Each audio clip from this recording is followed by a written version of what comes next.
président élu de la République, Michel-Joseph Martelly, dit prendre acte des résultats publiés par le Conseil électoral provisoire, suivant les décisions d'un BCEN spécial érigé à cette fin. Dans un communiqué, le président élu réitère sa position initiale quant au strict respect du vote populaire et insiste sur l'application du rapport de la commission de l'OEA comme seule solution viable à une sortie de cette crise électorale. Il estime qu'il est temps de regarder vers l'avenir afin d'offrir un lendemain meilleur à ce peuple qui a déjà trop souffert. Selon lui, ces résultats manipulés envoient de très mauvais signaux à ceux qui déjà commençaient à voir ce pays en route pour une prise en charge de son destin. Le président élu invite tous les acteurs impliqués dans cette triste saga à entendre raison et à se ressaisir dans les plus brefs délais. Dans un communiqué rendu public ce 11 mai, l'ambassade des États-Unis en Haïti dit ne pas comprendre la raison pour laquelle les résultats préliminaires des élections législatives ne sont pas maintenus dans leur intégralité. La représentation diplomatique des États-Unis a fait remarquer que le Conseil électoral provisoire a annoncé de nouveaux résultats définitifs pour les 18 cas de contestation dans le cadre des élections législatives. Pour 15 de ces cas, le CEP semble avoir suivi les règlements électoraux et les recommandations de la mission conjointe OEA-CARICOM d'observation électorale pour en revenir aux résultats préliminaires qui avaient déjà été publiés. Toutefois, dans 3 des cas, le CEP a inexplicablement ignoré les recommandations des observateurs locaux et internationaux, y compris celles de la mission de l'OEA, laquelle a été invitée par l'institution électorale elle-même et a changé les résultats préliminaires. Les États-Unis affirment ne pas comprendre pourquoi les résultats préliminaires ne sont pas maintenus pour ces 3 cas et sans de plus amples explications publiques. L'ambassade américaine estime que les résultats pour ces 3 cas ne devraient pas être acceptés comme annoncés. Les autorités américaines appellent les Haïtiens à s'exprimer de manière pacifique. Cependant, elles affirment qu'elles n'hésiteront pas à prendre les mesures appropriées conformément aux lois des États-Unis contre les fautifs. Pour sa part, la mission des Nations Unies pour la stabilisation en Haïti, MINUSTAH, annonce dans un communiqué qu'elle a pris note des résultats finaux des élections législatives annoncés le 10 mai par le Conseil électoral provisoire pour les 18 cas contestés. La MINUSTAH se félicite de l'initiative du CEP de mettre en place un BCEN spécial et du travail de vérification des résultats effectués au Centre de tabulation des votes en collaboration avec les observateurs du RNDDH et de la mission OEA-CARICOM.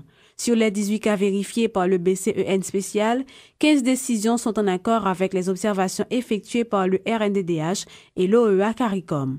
Par contre, pour 3 circonscriptions, Vallière, Caris, Maubin-Crochu, Jacmel et Bélader, le BCEN spécial obtient des résultats qui ne semblent pas correspondre aux observations faites par le RNDDH et l'OEA-CARICOM selon la mission.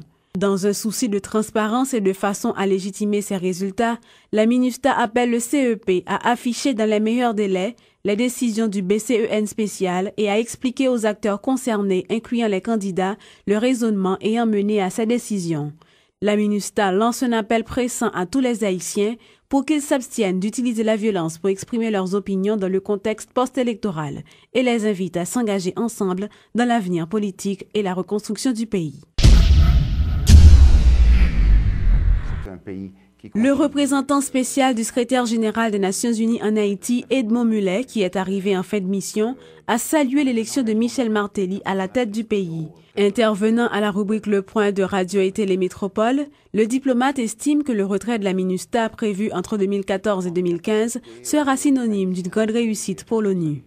Ce que j'espère voir, c'est un pays qui continue en paix, en tranquillité, avec la stabilité politique nécessaire, avec un engagement de la communauté internationale pour continuer à aider Haïti, que les promesses qu'ont fait les bailleurs de fonds depuis l'année dernière puissent se matérialiser, que Haïti puisse prendre en main son propre destin dans 6 mois. On verra des changements. J'espère qu'il y aura une bonne relation de travail entre l'exécutif et le Parlement. Il faudra que, les élections ici seront dans quelques temps, surtout les élections présidentielles dans 5 ans.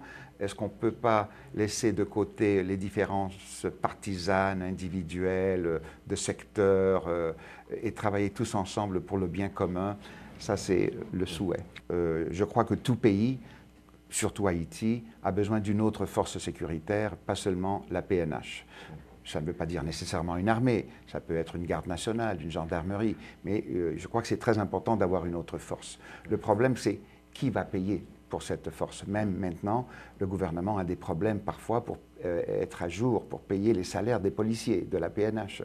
Alors, l'aspect du développement économique du pays est absolument fondamental, important, attirer des investissements nationaux et internationaux, l'activité économique pour que l'État puisse capter des impôts, des ressources pour pouvoir payer des services comme une autre force sécuritaire.